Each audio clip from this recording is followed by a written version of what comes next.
ಇವತ್ತು ಪ್ರಸಾದ್ ಜಾಕಿ ಅಣ್ಣ ಅವರು ಸಿಕ್ಕಿದ್ರು. ಇವತ್ತು ಬೆಳಿಗ್ಗೆ ರೆಡಿಯಾಗಿ ನಾನು ಮತ್ತೆ ನಮ್ ದರ್ಶನ್ ಇಬ್ರು ನಮ್ ಪುಣ್ಯ ಅಣ್ಣ ಇರೋ ರೂಮ್ಗೆ ಹೋದ್ವಿ. ಅಲ್ಲಿಗೆ ಹೋದ ತಕ್ಷಣ ಅವನ್ ರೀಲ್ಸ್ ಮಾಡೋ ಅಂತ ಮಾತಾಡ್ಕೊಂಡು ಅವನ್ ರೀಲ್ಸ್ ಮಾಡ್ತಾ ಇದ್ನು. ದರ್ಶನ್ ನೋಡಿ ಹೆಂಗ್ ಆಡ್ತಾವನ.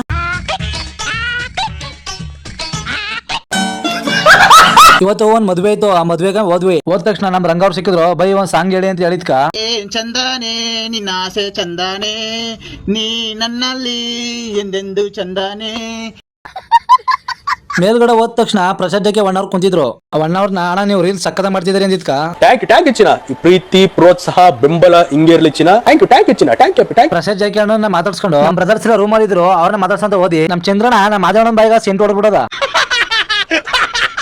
ನಮ್ಮ ಮುಳ್ಳಳಿದ್ರೆ ಏಕ್ಲು ತರಂಗ ನಂದ್ರೆ ಕೂಡ ತಾಲೂಕಲ್ಲಿಲ್ಲ, ಮೈಸೂರು ಡಿಸ್ಟಿಕ್ಲೇ ಇಲ್ಲ. ನಮ್ ದಿನವೇ ಸುಸ್ತಾಪಟ್ಟು ಕುಂತಾರ. ಏನ್ ಮದುವೆ ಮನೇಲಿ ಕೆಲಸ ಮಾಡೋರು ಸುಸ್ತಾಗ ಅನ್ಕೊಂಡಿದ್ರೆ ಮದುವೆ ಮನೇಲಿ ಹುಡುಗರನ್ನ ನೋಡಿ ಸುಸ್ತಾಗಿರೋದು. ನಮ್ ಬ್ರದರ್ಸ್ ಎಲ್ಲರೂ ಏನ್ ಕ್ಯಾಮ್ರಾನೇ ನೋಡಿಲ್ಲ, ಆತರ ಕ್ಯಾಮ್ರಾ ನೋಡ್ತಾ ನಿಂತವ್ರ. ನಮ್ಮ ಅಬ್ಬಿ ಆಗ್ಲೇ ಒಂದ್ ಹುಡುಗಿ ಕೈ ಕೊಟ್ಬಿಟ್ಟು ಹೊಂಟಗಳ. ಬೇರೆ ಹುಡುಗಿ ಸಿಕ್ಕುದ್ರ ಪ್ರಪೋಸ್ ಮಾಡ್ತೀನಿ ಹುಡುಗಿರ್ನ ಹುಡುಕ್ತಾವನ. ಜನ್ಮಕ್ಕೆ ಹೋಗೋ ಮಧ್ಯಾಹ್ನ ಆಯ್ತು, ಊಟ ಸತ್ತು ಅದಕ್ಕೆ ಊಟ ಮಾಡ್ಕೊಂಡು ನಮ್ ಬ್ರದರ್ಸ್ ಲಾಸ್ಟ್ ಟೈಮ್ ಮಾತಾಡ್ಸ್ಕೊಂಡು ನಾನು ಮತ್ತೆ ನಮ್ಮ ಅಭಿಯಾನ ದರ್ಶನ ಮೂರ್ ಸೀಟ್ ಮನೆಗೆ ಬಂದ್ವಿ. ನನ್ನ ತಲೆ ಮೇಲೆ ಏನಕ್ಕೆಪ್ಪ ಚೌಕಾಕೊಂಡಿರೋದು ಅಂದ್ರ ಬಿಸಿಲು ಅದಕ್ಕೆ ಕರ್ಗೋಯ್ತಿ ಅಂತ ಭಯ. ಹೇಳಕ್ ಇಷ್ಟಪಡ್ತೀನಿ. ಓಕೆ ಫ್ರೆಂಡ್, ಬಾಯ್.